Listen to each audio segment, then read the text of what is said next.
Ideme na Facebook stránku získať nejaké informácie o zariadeniach orientovaných na Alzheimerovú chorobu. Ideme na Facebook.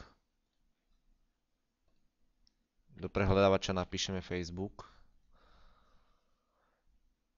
Máme tu kolónky meno a heslo na prihlásenie. Keď máme vytvorené konto, tak sa tam prihlásime svojimi údajmi.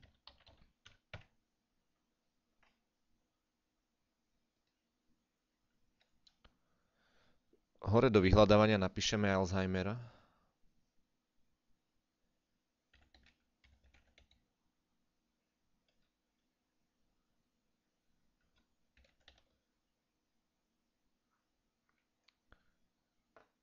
Dáme zobraziť ďalšie výsledky, podrobnejšie.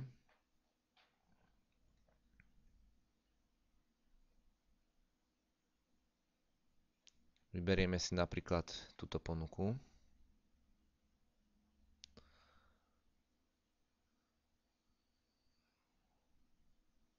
Tu máme organizáciu, ktorá sa venuje v Čechách Alzheimerovej chorobe. Pre bližšie informácie klikneme na informácie. Tu nájdeme kontakt na ich web stránku, e-mail, telefónny kontakt a stručný popis zariadenia.